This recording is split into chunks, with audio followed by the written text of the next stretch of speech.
Gente, estamos recebendo aqui no RN Entrevista para uma nova temporada uma pessoa, uma profissional que ela é especialista em governança e a gente sabe que ele é um tema super importante nesse momento onde a gente está numa nova economia de baixo contato, onde a gente está criando, flexibilizando questões que também são trabalhistas e novos modelos de negócio. Então, a gente entendendo que isso é um tema importante e que a Giovana tem aí uma experiência incrível para compartilhar com a gente quis abrir uma temporada com ela aqui com a gente, então eu peço para você se apresente para a gente começar aí essa entrevista e te agradecer antecipadamente aí pela sua disponibilidade, viu, Giovana? Olá, Renata e todos os nossos ouvintes. Em primeiro lugar, eu é que agradeço. Agradeço pelo teu carinho no convite, pela credibilidade de estar falando para o seu público, que é um público tão heterogêneo e produtivo aí, e a gente falar um pouquinho sobre aquilo que é tão importante hoje nas corporações, que é a governança corporativa. Bom, eu sempre digo que é sempre difícil falar da gente mesmo, né? Mas eu sou uma conselheira de empresas hoje no Brasil, sou conselheira de 7 empresas e tenho na minha experiência para me conduzir até esse momento de conselheira, uma carreira de executiva. Trabalhei 33 anos, né, em empresas nacionais e multinacionais. E como eu sempre digo, eu sei um pouquinho da dor de cada cadeira, né? Sentei desde auxiliar de escritório até presidência de empresa, então sentei em todas as cadeiras e isso é o que me deu sempre muita possibilidade de aprender a fazer uns bons diagnósticos para hoje estar conseguindo chegar nos conselhos e poder colaborar de forma efetiva. Então, hoje eu atuo entre os conselhos, dou aula em alguns MBAs no Brasil e dou aula para conselheiras também dentro do curso da Sampo. Sou mentora de alguns lugares, sou palestrante quando precisa se falar de governança, eu estou sempre por perto e divido meu tempo também dentro das minhas consultorias para empresas familiares. Então, eu implanto processos de governança em empresas familiares. Resumidamente, um pouquinho é isso. Bacana. E assim, o que você entende que nesse momento aí de uma reavaliação dessa nova realidade, nesse recompromisso que as empresas estão tendo que fazer, né? As lideranças estão tendo que fazer. O que você entende que na governança é mais sensível nesse momento? Acho que o ponto mais sensível da governança é realmente essa estrutura hoje, no momento de muito risco, no momento de muita indecisão, principalmente nas empresas familiares, eles acharem que isso é um custo ou que isso é algo a mais que tem que se dissipar energia e querer dividir um pouco ou diminuir a fortaleza da governança dentro das empresas. Por quê? Porque nesse processo, inclusive, o que tem de proximidade com o conselho ou com seus comitês ou com todos os órgãos de governança, a gente conseguiu perceber muito bem que empresas que têm processos de governança robusto ou processos de governança que estejam realmente trabalhando super bem, super sintonizados, são empresas que se saíram melhor nessa situação de risco. E aí, a característica de se ter uma boa comunicação entre esses órgãos, dessa estrutura funcionar muito bem. E aí, Renato, o que é importante a gente entender, né? Para que o nosso ouvinte realmente tenha uma boa noção do que é isso. Quando a gente fala em governança, a gente tem que entender que isso é um sistema dentro da empresa, né? Um sistema todo funcionando. É como você olhar para o sistema humano, que é um corpo. Tem cada órgãozinho do corpo para fazer alguma coisa. Então, lá no sistema de governança, é a mesma coisa. Então, o que nós precisamos? Ter sempre o controle de que todos esses órgãos dentro do sistema estão funcionando adequadamente para que ele seja produtivo.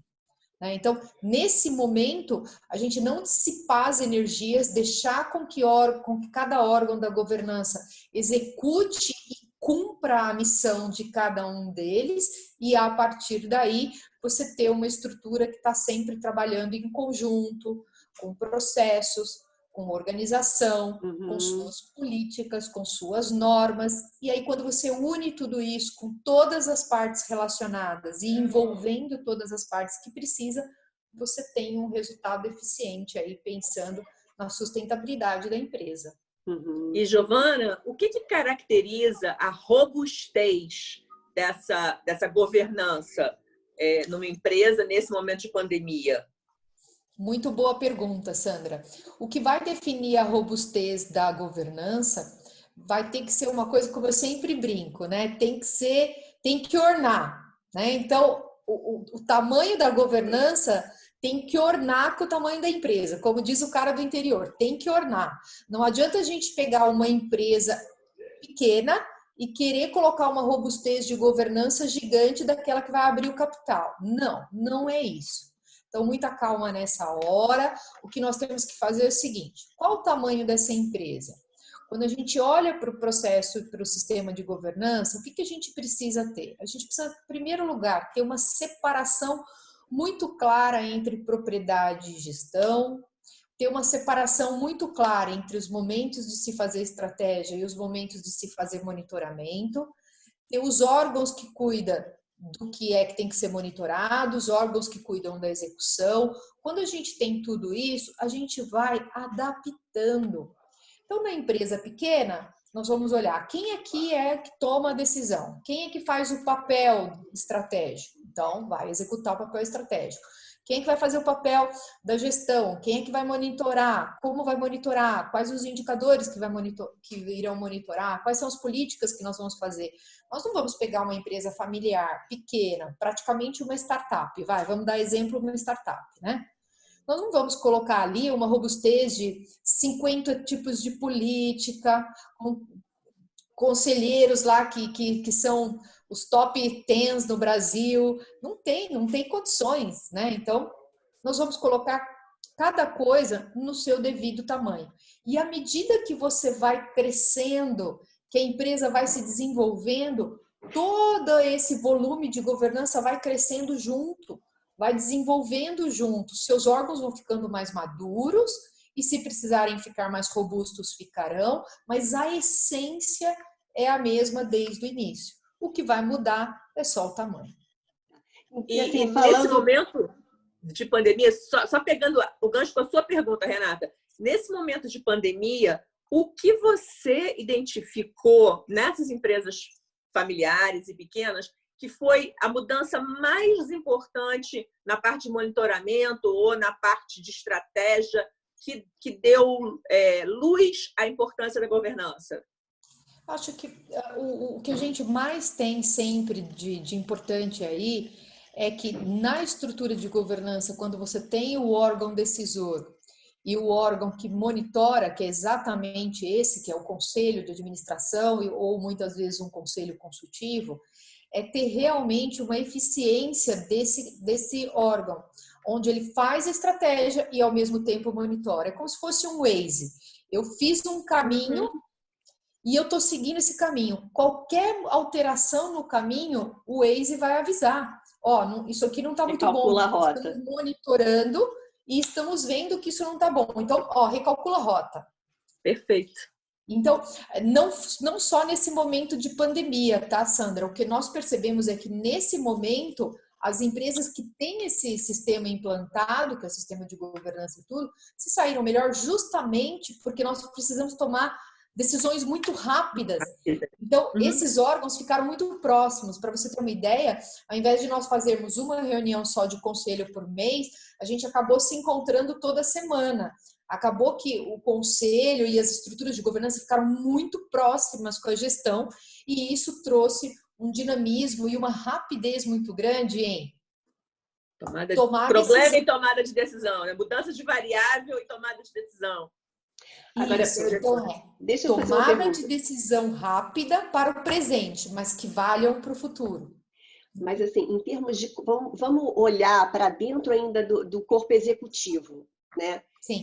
Que tem seus processos, de alguma forma, sendo remodelados E alguns controles internos e alguma gestão de risco tem que entrar ali dentro fora ainda do conselho, sabe? Dentro da execução. O que eu percebo é que tem muito hoje, isso ficou iluminado, porque realmente, numa desorientação, quando você tem controles internos e gestão de risco, você está mais respaldado, e no momento em que, além de se você não tinha, e você ainda está mudando, quer dizer, a coisa meio que fica desgovernada, né? Então, o que você, dentro das empresas que você tem, não só acompanhado, mas que você sabe, né? Porque você mentora, né, de outras empresas. Eu queria que você trouxesse alguns cenários onde as pessoas pudessem, aquelas que ainda estão...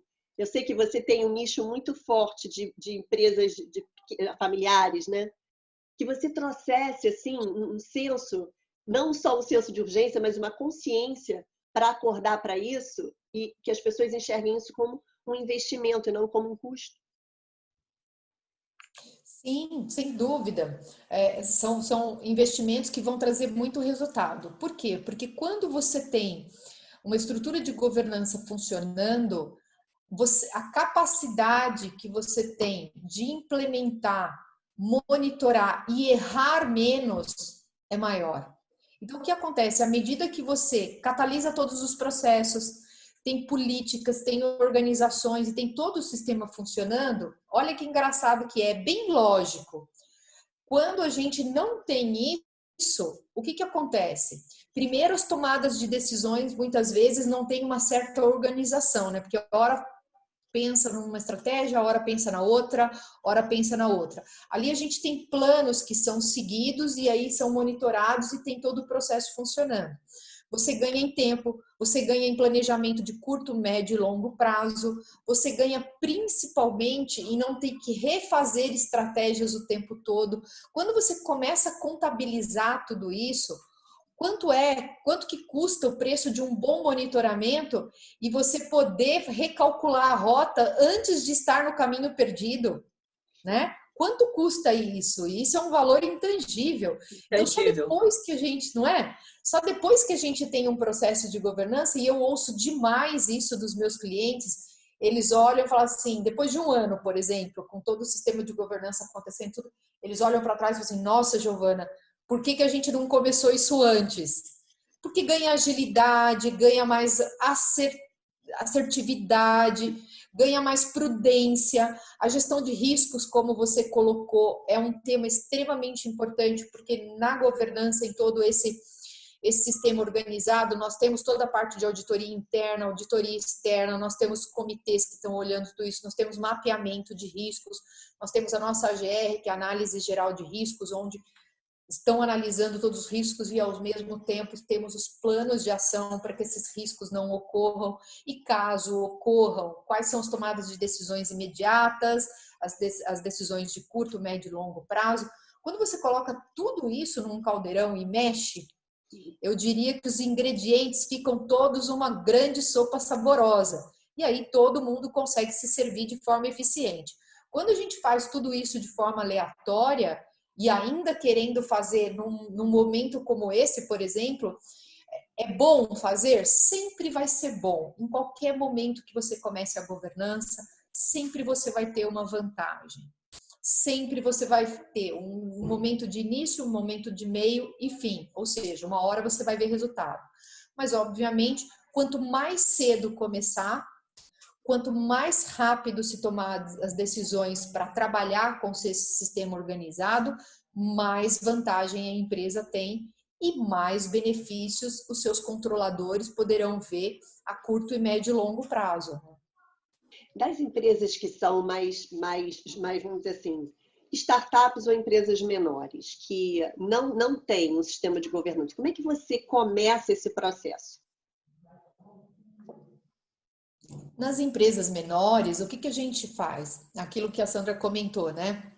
A gente colocar como tudo isso, como é que é essa robustez? A robustez vai depender do diagnóstico que a gente encontrar. Então, vou dar um exemplo. Vamos supor, uma startup começada com 3 sócios e tem 2 colaboradores, são 5 pessoas. A gente precisa colocar a governança. Como é que a gente faz? Só tem 5 pessoas trabalhando, né? Ou seja, essas 5 pessoas têm vários chapéus. Então, o que a gente precisa fazer? A já começar a separar esses chapéus de forma organizada dentro de uma estrutura de governança. Então, como é que é a estrutura? Primeira coisa, a gente tem que separar o que é fórum de sócios, que é aquele momento onde só sócio conversa, assunto que só sócio tem que conversar. Então, numa startup tão pequena como essa, quantos sócios são? São 3. Então, a gente tem que ter um momento só dos sócios, onde a gente só vai estabelecer assunto de sócio, não vai conversar outras coisas, para que daqui saia inputs do que a gente quer de estratégia para a empresa. Aí depois a gente tem a parte do conselho, ou de administração, ou conselho consultivo. Numa startup, vai falar assim, a gente não tem condições de montar um conselho. Ok, então funcionem numa determinada reunião mensal como se fosse um conselho, todos os sócios, e pode convidar ali ou alguém interno ou alguém externo da confiança para falar sobre as questões estratégicas da empresa. Mas aquele momento tem que ser um momento onde mensalmente se fale só de estratégia, que a gente não vai entrar na gestão, não vai virar uma reunião de operação. Começa a perceber que os fóruns começam a ficar separados, assuntos separados, missões separadas, e aí cada parte começa a fazer a sua parte. Não tem condições da gente montar vários comitês, porque nós somos uma startup ainda e tal. Ok, mas em algum momento essas pessoas da gestão têm que agir como se fosse um comitê falando sobre um assunto específico, qual assunto que é aquele, e fazer o monitoramento. Mas como é que a gente monitora, né? A empresa é muito pequena. Cria-se os indicadores que se possa criar, mas em algum momento, esse que faz parte do conselho, ou que a gente está caracterizando como conselho, tem que ter um momento ali da reunião da estratégia que vai monitorar também. Bacana. E aí, quais são as políticas mínimas que a gente tem que ter aqui? A gente tem que ter um acordo de sócios. Ok, vamos fazer um acordo de sócios. E eu sempre digo assim, Renata, não precisa ser aquele acordo de sócios maravilhoso, feito pelo melhor advogado do Brasil. Não. Melhor ter simples do que não ter nada, né? Então, quais são as regras básicas que nós vamos assumir aqui entre sócios? Vamos colocar isso no papel? Isso é o que está valendo para o nosso acordo de sócios? Qual que é o nosso mínimo de política que a gente tem que ter aqui, para a gente não ter que ficar repetindo as mesmas coisas? Vamos escrever uma política simples, uma política, por exemplo, de utilização dos bens da startup, ou uma política de remuneração de todos que estão trabalhando aqui. A política que for mais importante naquele momento. A gente tem que olhar o momento da empresa, como se fosse uma criança, um adolescente, um adulto e um velho. Cada hora da vida, a gente tem uma necessidade. Então, é uma necessidade de comida, é uma necessidade de roupa, é uma necessidade de esportes. A mesma coisa na governança. Quando a empresa é pequena, não adianta eu querer dar uma coisa que a empresa não está pronta para receber. Mas eu tenho que ver o que ela precisa. Então, nesse momento de vida dela, por exemplo, fiz as separações. Cada um está cuidando daquilo que tem que cuidar. Estamos monitorando tudo isso. Esse sisteminha começa já a acontecer e a própria startup já começa a ter facilidade para gerir e para fazer as coisas acontecerem, mesmo que sejam só 5 pessoas, porque em cada momento ele vai estar agindo conforme cada um dos órgãos. Então ele vai conseguir separar o que é responsabilidade de uma hora, o que é responsabilidade de outra, e não ficar rodando, né? O tempo todo, porque senão o tempo todo se mata. Vai ficar todo mundo não fazendo alguma coisa e deixando de fazer outra, né? E principalmente, esse equilíbrio, Sandra, é importante. Perfeito. E principalmente que a gente aprende a não ficar só na gestão, porque um vício muito grande do processo onde não se tem governança estruturada é que esses executivos ficam o tempo todo se batendo dentro da gestão, o tempo todo, e ninguém para pensar na estratégia da empresa, porque vira e fala assim, mas a gente não tem tempo de pensar em estratégia, porque a gente está o tempo todo correndo. justamente porque não No tem equilíbrio, o olho no presente, o olho no futuro, o olho no presente, o olho no futuro. E você acha, assim, o que você acha que é relevante nesse momento que estamos vivendo? Esse olho no presente do momento pandêmico e o olho no futuro, que a gente tem que cuidar para ter sustentabilidade nas empresas? Hoje o que a gente mais está falando, e é importante que as empresas estejam, né, olhando para tudo isso, primeiro a TD, né, que é a transformação digital, a gente realmente ter consciência de que isso veio para ficar, o que nós teríamos que desenvolver em 5 anos, estamos desenvolvendo aí em 3, 4, 5 meses. Então, ter essa capacidade de fazer um olhar inovador, de fazer um olhar onde eu tenha uma transformação digital para suportar tudo isso. Acho que tem o olhar também do ESG, que foi muito citado em Davos, né, esse ano, em janeiro. Então, é a gente olhar para a governança, para o social e para o ambiental. E mais do que tudo isso, né, essa pandemia trouxe um legado muito importante, que eu acho que é essa sensibilidade da economia, isso em qualquer lugar do mundo, e essa sensibilidade trouxe aí um público que está devastado, né, de necessidades aí econômicas, e isso tanto dos ambientes internos quanto nos ambientes externos das empresas. Então, é muito importante que a gente tenha em todas as nossas estratégias, em todas as nossas visões, esse tripé do olhar ambiental, do olhar social e do olhar na governança. Feito isso, uma boa agenda para que a gente possa trabalhar nos conselhos, nas empresas que têm conselho, nas que não têm conselho, uma boa agenda para que os seus gestores possam olhar para o futuro. E aí, quando a gente está falando aqui do tema, principalmente da transformação digital, é lembrar muito que inovação não é apenas a gente contratar pessoas que são ditas como inovadoras, como profissionais inovadores e colocar dentro da empresa. Isso não é inovação. Uma transformação digital, uma inovação, ela precisa de um mindset digital. E esse mindset de inovação e de digital, ele é criado à medida que a empresa incentiva uma criação de novos métodos, de novos olhares, à medida que ela acredita que nós vamos começar um mindset inovador desde sua estratégia. Então, a estratégia precisa estar sendo inovadora. Vamos ter comitês que possam trabalhar ou equipes que possam trabalhar tudo isso. Nós vamos incentivar uma mentalidade, ou seja, você tem que criar um clima na empresa que seja um clima de inovação.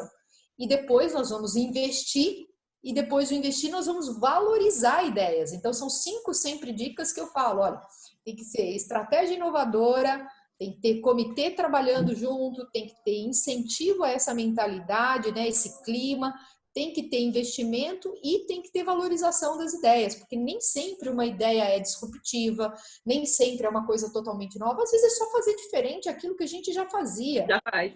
Agora, deixa eu dar uma pimentada aqui.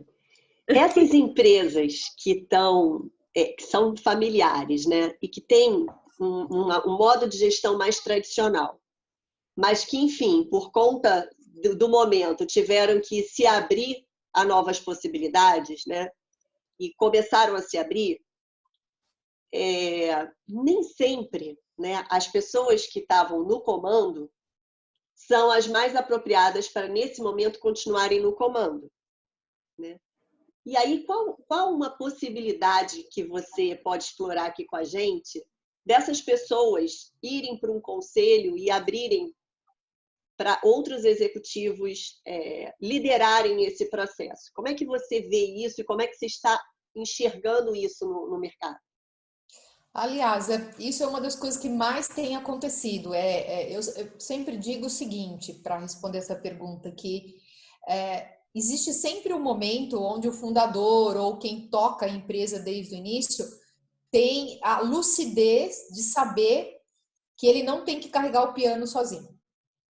Então, nesse momento, ele se disponibilizar a ter outras vozes, outros braços para apoiá-lo, é um momento de lucidez. E depois de um certo tempo, ele olha para trás e fala assim, ainda bem que eu fiz isso, porque ele tem visão maior da empresa dele. Porque aí, quando esse sistema começa a funcionar e você tem conselheiros ao seu lado, você começa a ter todo o material do conselho, você começa a ter informações todas alinhadas.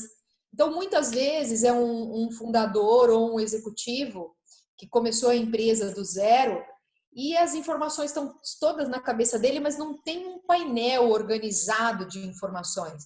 Então, ele vai se batendo porque ele conhece tudo. Quando ele vê tudo isso sedimentado, organizado, a gente olhando todo o material junto, avaliando tudo, ele consegue até ter uma visão mais ampliada do negócio dele. E ele sabe que aí ele não precisa estar com o dedo ali o tempo todo na gestão. Só o fato dele estar no conselho, olhando para tudo isso, ele já consegue ter muito mais uma posição de avaliação de tudo do que se ele ficar o tempo todo com a mão ali.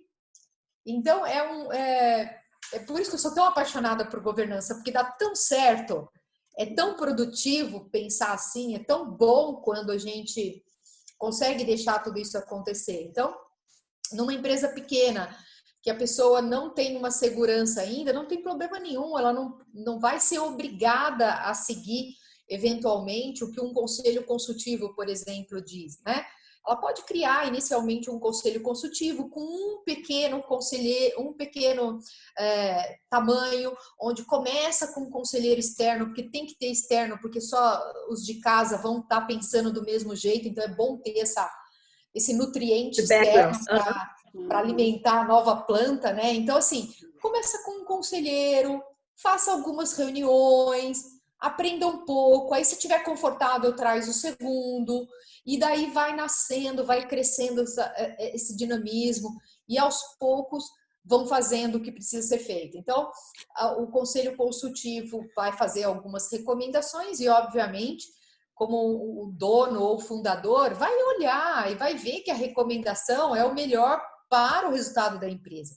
E se é melhor, então, começa a seguir e assim vai criando essa disciplina, esse aprendizado.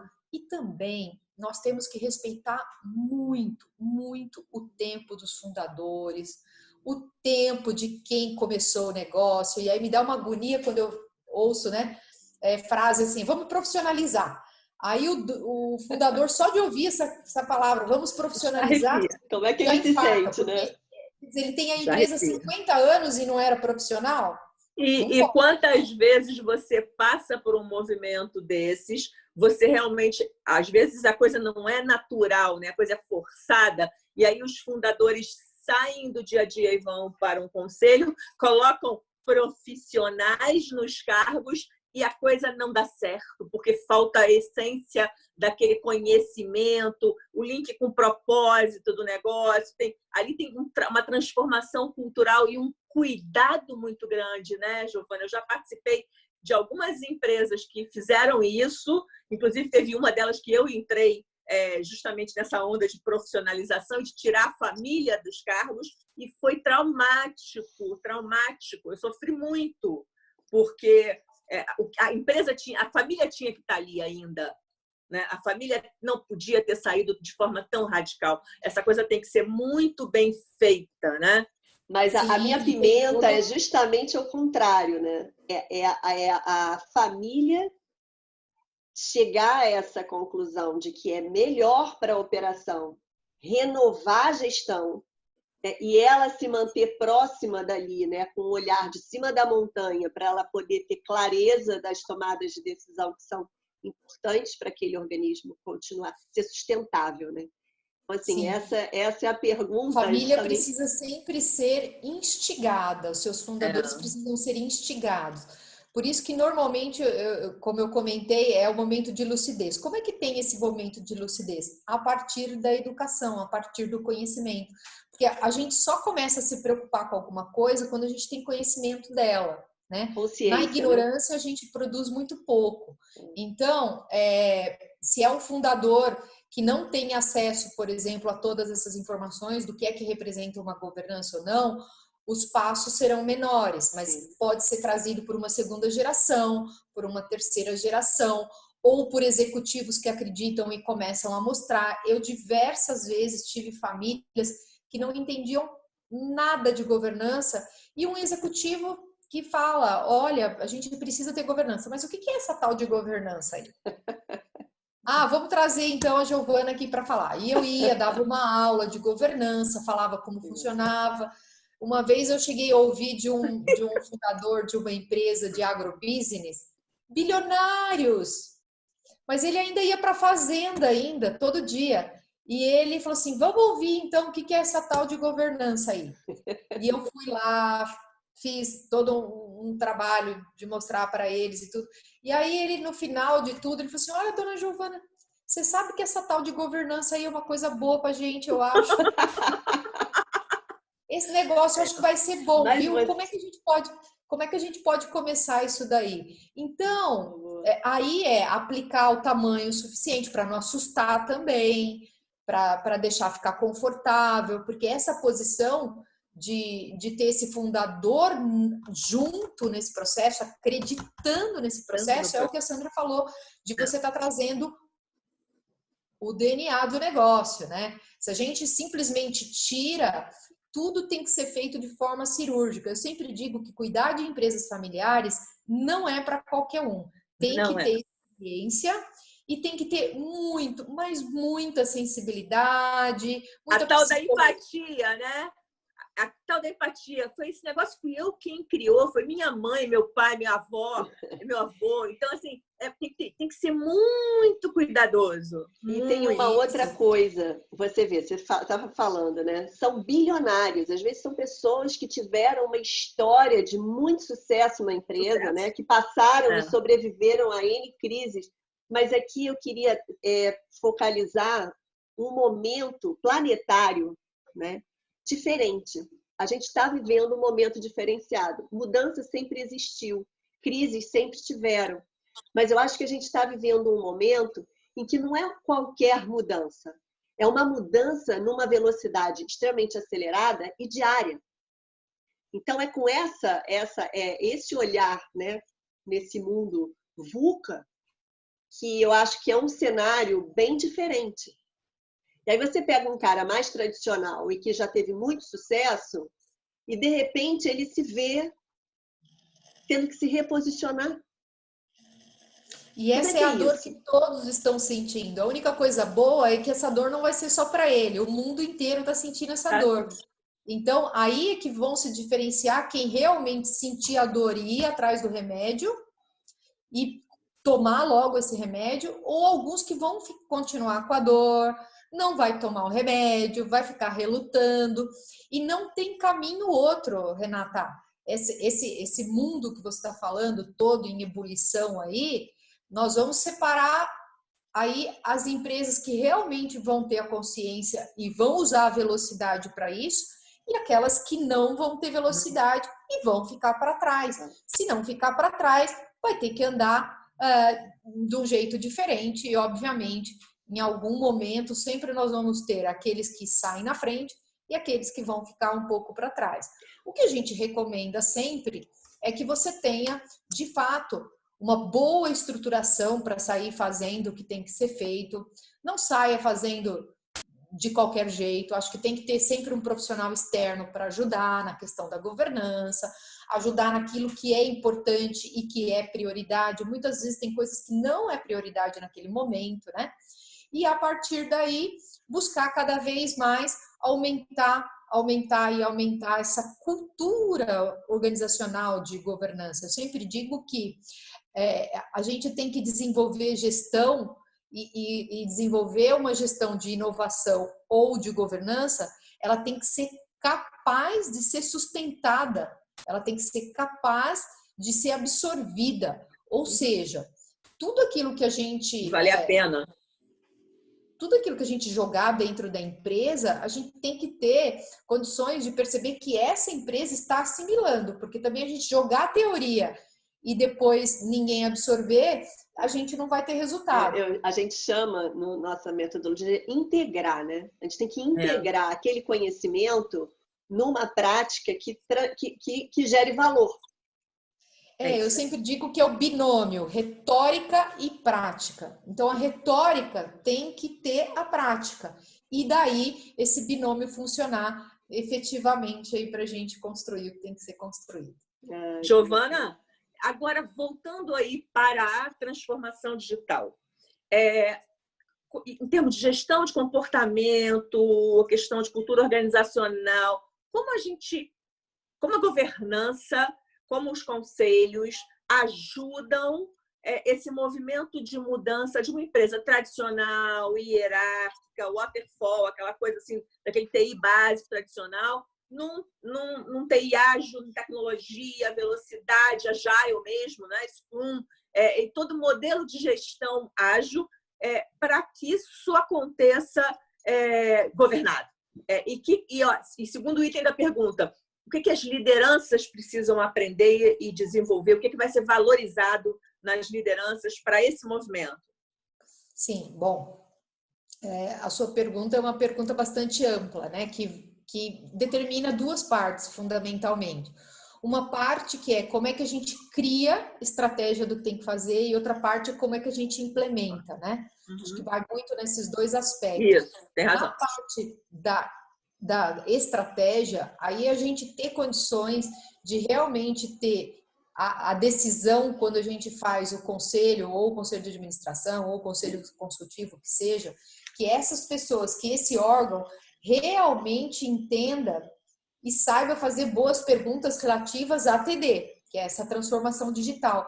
E que começa desde os mínimos detalhes, sabe? Eu estou falando, por exemplo, numa empresa que tem um organograma, esse organograma tem funções, dentro dessas funções, que produto que eu estou vendendo, dentro desse produto que eu estou vendendo, em que canal que eu estou vendendo, desse canal que eu estou vendendo, qual é o lucro que eu tenho, qual que é o retorno, dentro disso, então, o que está digitalizado, o que não está, o que é prioridade, o que não é, você começa a ver que começa a sair a informação. E aí esse conselho começa a trabalhar em cima disso e dessas necessidades. Então, agora é uma estratégia de canal, não, agora é uma estratégia de campo de venda, agora é uma estratégia do produto. E isso tudo eu preciso estar com essa transformação. Então, assim, tenho online, não tenho, tenho o sistema está batendo, não está, eu tenho inteligência artificial, eu tenho isso em nuvem. O que eu tenho aqui da indústria 4.0? Eu tenho isso. Então, o que falta? O que está precisando combinar? O conselho sabe fazer essas perguntas. Você não precisa ter necessariamente conselheiros que sejam especialistas em inovação, mas tem que saber fazer boas perguntas. E aí, passando depois para a gestão, vindo tudo isso, com essas necessidades, com essas estratégias do que precisa ser feito, essa gestão, sim, ter profissionais que tenham a capacidade de implementar. Mas eu sempre digo o seguinte: se quer inovação, coloque dinheiro na mesa. Porque tem que fazer investimento. Ou seja, investimento de tecnológico, ou seja, investimento de pessoas, ou investimento em produto, ou investimento em testes novos, operações novas, processos novos. Tudo isso exige que a gente tenha uma capacidade de trabalhar em cima disso. Pouco a gente pode inovar se a gente deixar tudo igual. Porque o que é igual não tem inovação. Então, é preciso sim fazer investimento, ou se não é investimento de dinheiro, mas que seja investimento de mão de obra, investimento de produção, investimento anyway, né? Então, eu sempre falo, quer inovação? Coloque dinheiro na mesa. E aí, a partir disso, essa gestão, com toda essa base do que precisa ser feito, vai determinar os prazos para se fazer tudo isso, os planos de ação para fazer tudo isso e acompanhar, né, Sandra? É o que a gente sempre falou do monitoramento. Não adianta a gente jogar todos os soldados para a luta se a gente não monitora se a gente está ganhando ou perdendo as batalhas. Então, é preciso um bom monitoramento para que a gente saiba se tem que colocar mais soldado, não tem? Tem que dar mais arma, não tem? Como é que... E aí, monitorar tudo isso de forma efetiva. Acho que é um pouco dentro dessa linha.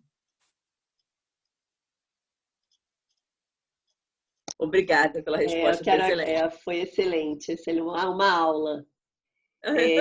Assim, queria que você deixasse aí uma mensagem final e também desse seus contatos, né? E como é que as empresas podem te encontrar para fazer uma consulta, porque eu acho que a gente precisa, né? Muitas empresas estão nesse momento de dor e que eu espero que alguns decisores escutem essa entrevista e possam receber aí um aconselhamento seu, né? Então, dá os seus contatos e deixa uma mensagem final para a gente. Deixo sim. Eu acho que para nós que estamos falando aqui na transformação digital, principalmente no aspecto da governança, é bem importante que a gente sempre lembre que inovação, transformação digital, ela não é só parte de tecnologia. Ela é aquilo que vem de uma estratégia inovadora, é aquela concepção, né? É aquilo que a gente pensa. É como se você pegasse uma pessoa e você falasse assim, olha, eu quero que ela se vista de forma a usar o melhor da moda. Só que a cabeça dela não é voltada para o melhor da moda. Então, a cabeça dela é de lá de 1900 bolinha. Ela só vai pensar em roupa que não é inovadora. A mesma coisa acontece na empresa. A cabeça, quem está pensando estratégia para o corpo executar, porque alguém tem que pensar em estratégia e os executores têm que executar, que é a gestão. Então, quem está pensando em estratégia é que tem que ter esse mindset inovador. A gente tem que começar lá, na estratégia inovadora, e essa inovação, ela está além dos 4 cantos do nosso escritório. Ela pode estar em qualquer parte do nosso negócio, pode estar desde o produto até a forma que eu me relaciono com todos os meus stakeholders, a forma que eu faço logística, a forma que eu vendo, a forma que eu respondo para o meu cliente. Então, um conselho que eu dou para todos que estão nos ouvindo é que tenham cada vez mais essa consciência de catalisar esses pensamentos estratégicos inovadores, mesmo que a gente tenha que andar um pouquinho cada vez, mas andando sempre para essa mentalidade e que possam levar para suas empresas aí a importância de se ter uma estrutura de governança adequada para que você consiga separar esses papéis, separar o tempo de pensar em estratégia e separar o tempo de se fazer gestão e monitorar a gestão. E para quem quiser me encontrar, é só entrar no meu site www.donella.com.br e nos contatar nos telefones ou tudo aquilo que precisar, ou me seguir também nas redes sociais. O meu Facebook é Giovana Donella, o meu Instagram é Giovana Donella e o meu LinkedIn é Giovana Donella. E se mesmo assim você não me encontrar, você coloca no Google Giovana Donella que você vai ter lá as informações.